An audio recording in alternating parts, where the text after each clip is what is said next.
Well, hello, beautiful people. How are we doing today?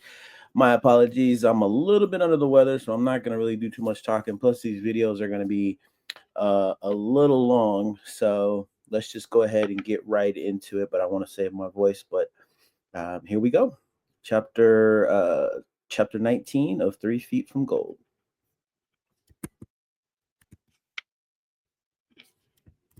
Nothing will happen in your life that you do not inspire by your own initiative. Creative vision is the power which inspires the development of that personal initiative.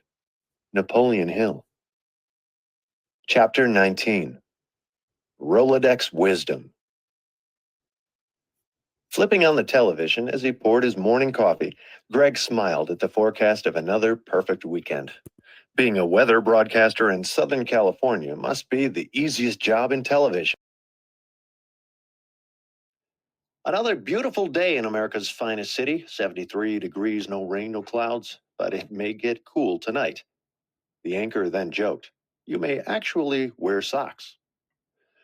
Stepping out the door, Greg almost forgot his notepad and ran back in to retrieve it. It reminded him of the old American Express commercial, "Don't leave home without it." He wondered what David was doing on this gorgeous day that was, he now understood, a gift from God.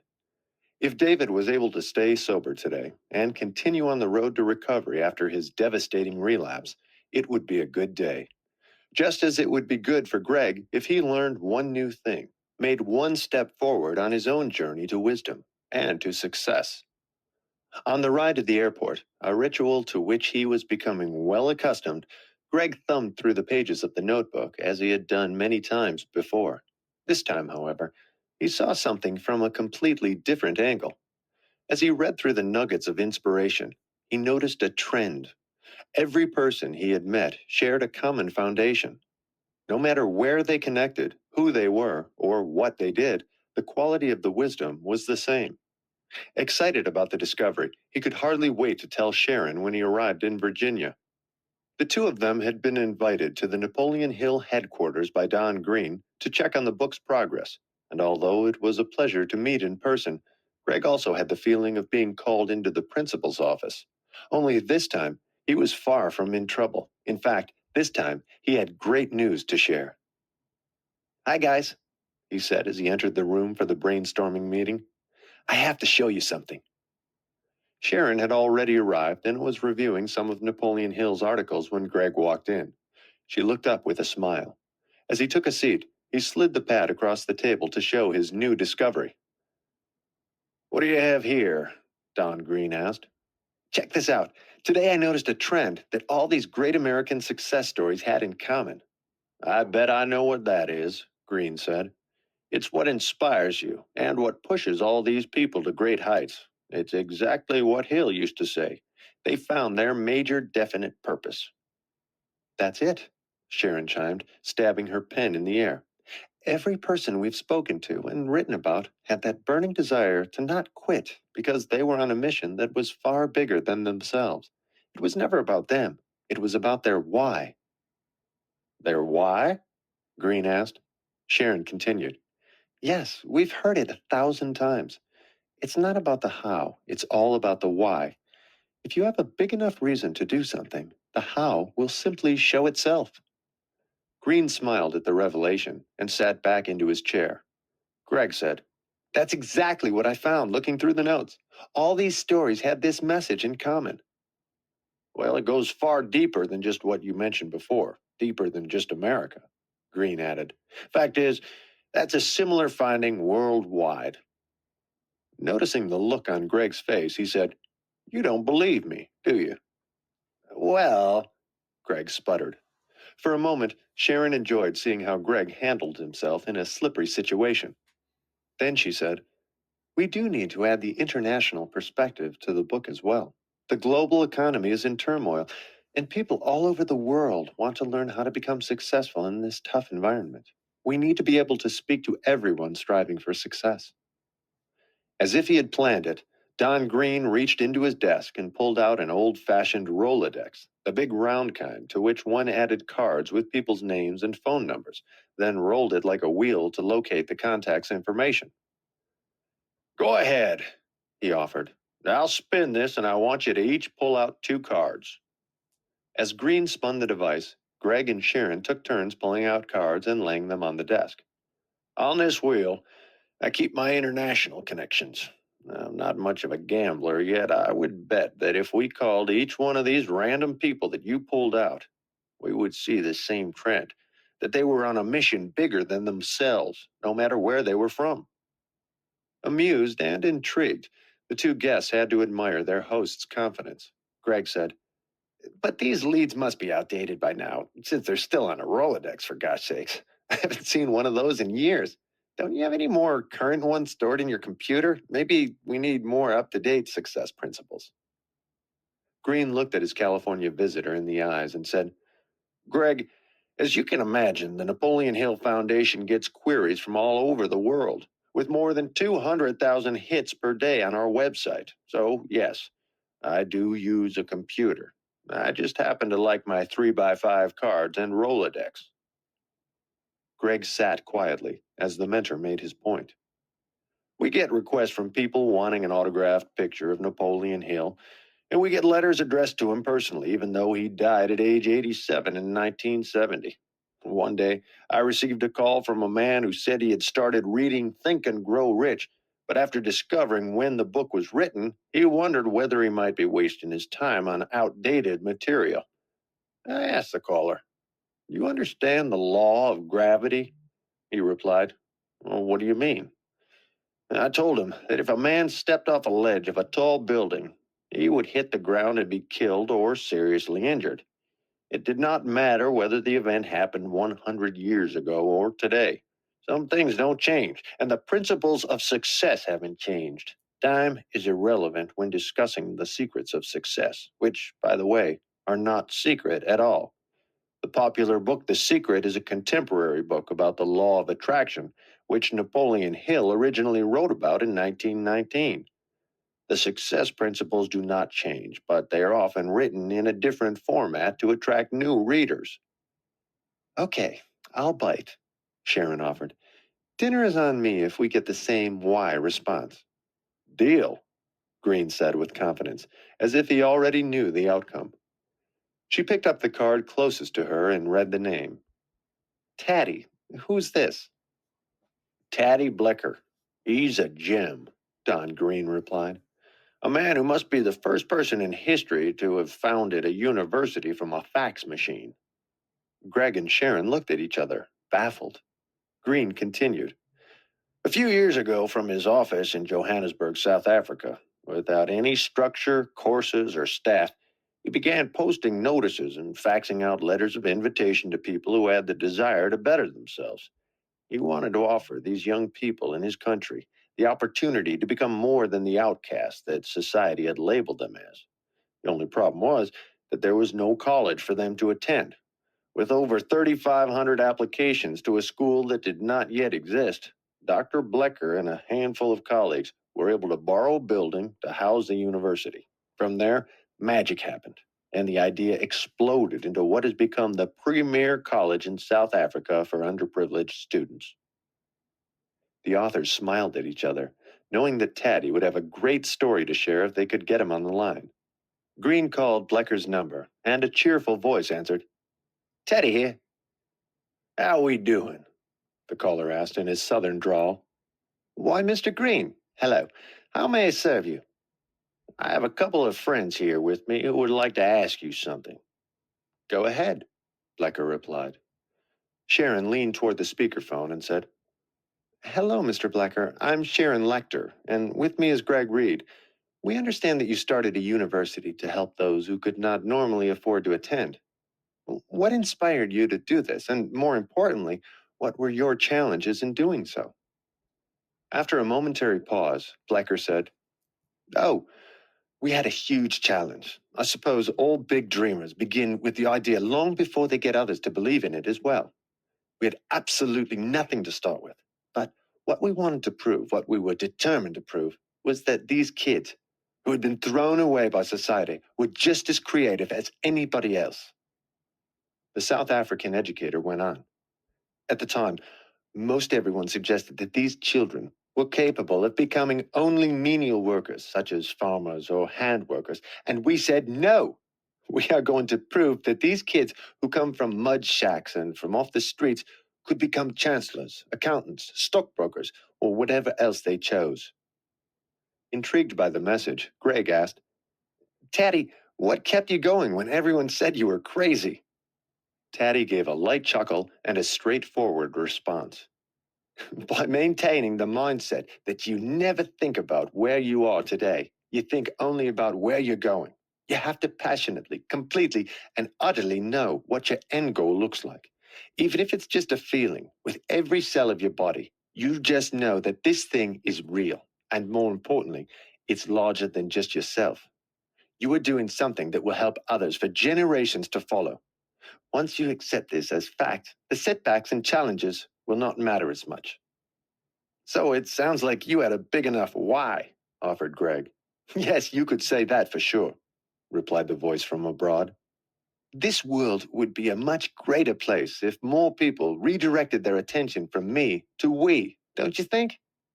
Agreed, said Greg. We truly appreciate your taking the time to speak with us, as well as the great work you're doing. You've given Sharon and me, a lot to think about. Thank you. As they signed off, Don and Sharon also thanked the man. Sharon looked at Green and said, duly impressed, That's one heck of a Rolodex file you have there. Don laughed as he said, You better believe it. Napoleon Hill's teachings have had a huge impact on people all over the world.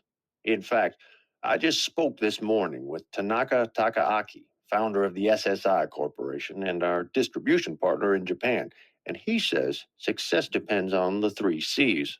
Congruency. Be authentic in your words and actions. In other words, do as you say and say as you do. Others are watching. And even more importantly, this is what makes up your character. Clarity. Have a crystal clear vision of what you desire. Certainty. Know within your heart and soul that what you are doing has purpose. But let's have you hear it from someone else directly. Let's call the next person and see what they have to share. What name do you have, Greg?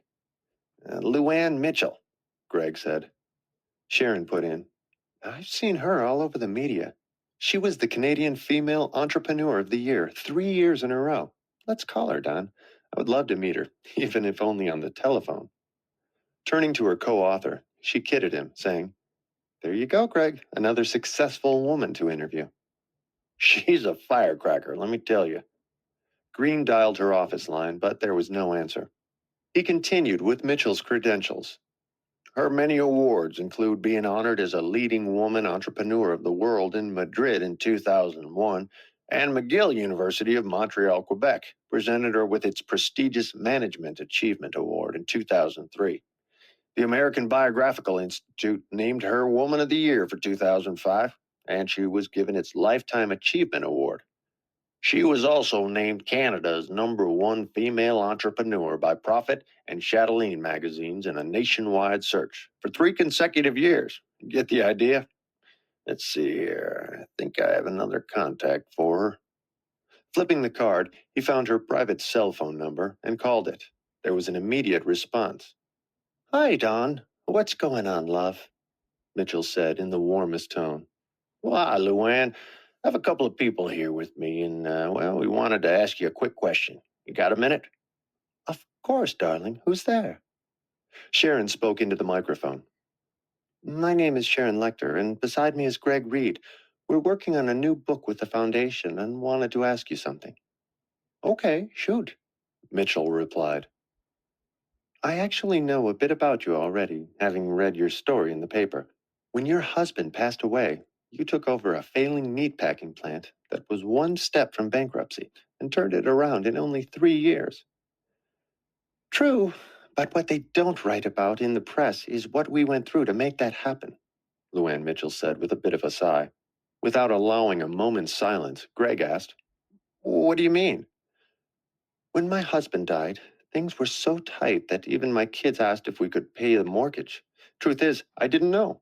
But there I was, a widowed mother of 3, with no income and a majority shareholder of this failing meat plant. And I decided to focus all my attention on trying to turn the business around.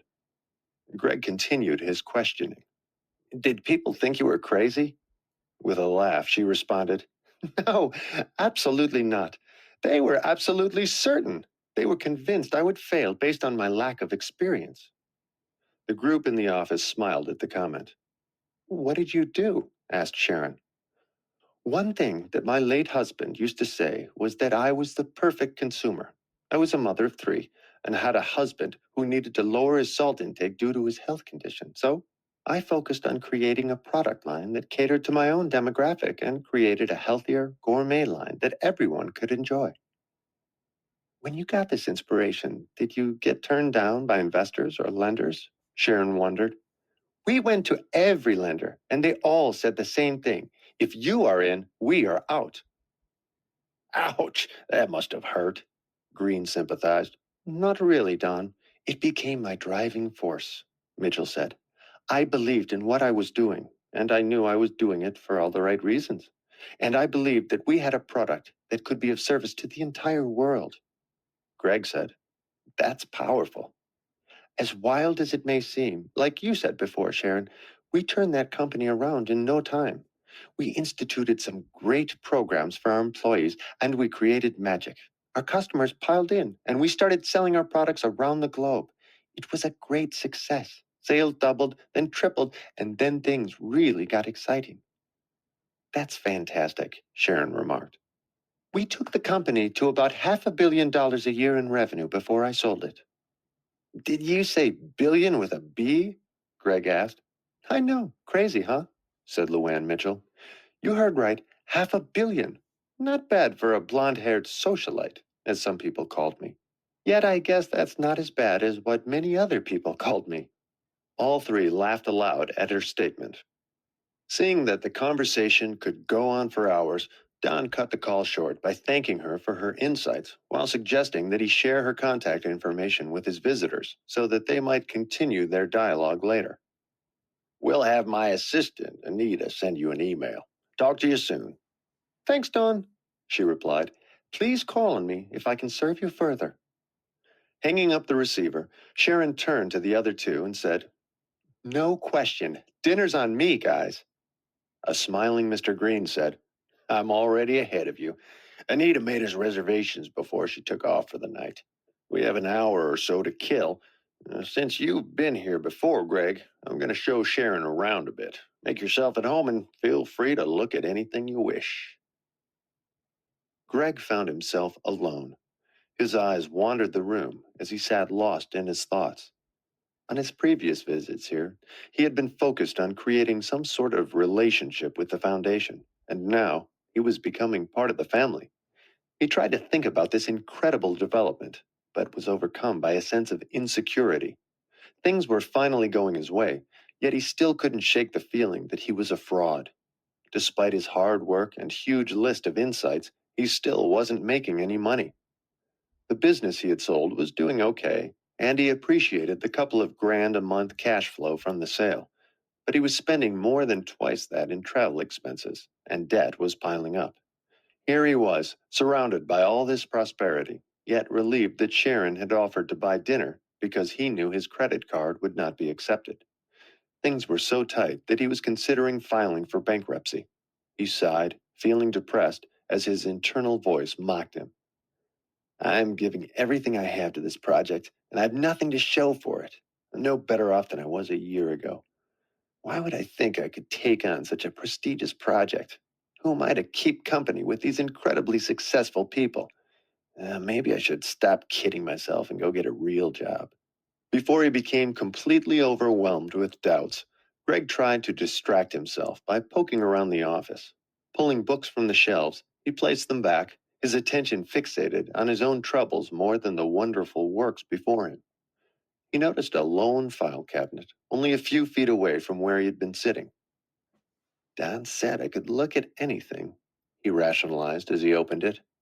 Wow, he gasped as he saw what lay inside. Row after row of Napoleon Hill's personal handwritten notes and articles. Many looked as if they hadn't been read since they were first filed away. On the top, Greg found a scroll labeled Adversity and Defeat. It read, Every adversity you meet carries with it a seed of equivalent or greater benefit. Realize this statement and believe in it. Close the door of your mind on all the failures and circumstances of your past so your mind can operate in a positive mental attitude. Every problem has a solution, only you have to find it. If you develop an "I don't believe in defeat" attitude, you will learn that there is no such thing as defeat until you accept it as such. If you can look at problems as temporary setbacks and stepping stones to success, you will come to believe that the only limitations you have are the ones in your own mind. Remember, every defeat, every disappointment, and every adversity carries with it the seed of an equivalent or greater benefit. As he read, Greg considered that maybe his current despair was getting in the way of his progress. Hill's message struck a chord. Looking up from it for a moment, he reflected on the words. They brought him back in check, reminding him that this moment of self-doubt was part of his own personal success equation. It was part of his journey. He forced himself to acknowledge how far he had come from the guy who was ready to steal Mr. Buckland's nice jacket, and how that jacket and Mr. Buckland's faith in him led him to the path he was now on. He realized he needed to continue to believe in his mission, and he promised himself to operate with a positive mental attitude. Even though things seemed tough, he was on his own stepping stones to success. Finding Hill's scroll couldn't have been better timed, and he laughed when he realized it had been just a few feet away all along. With that major shift in attitude, Greg left to join Don and Sharon for dinner.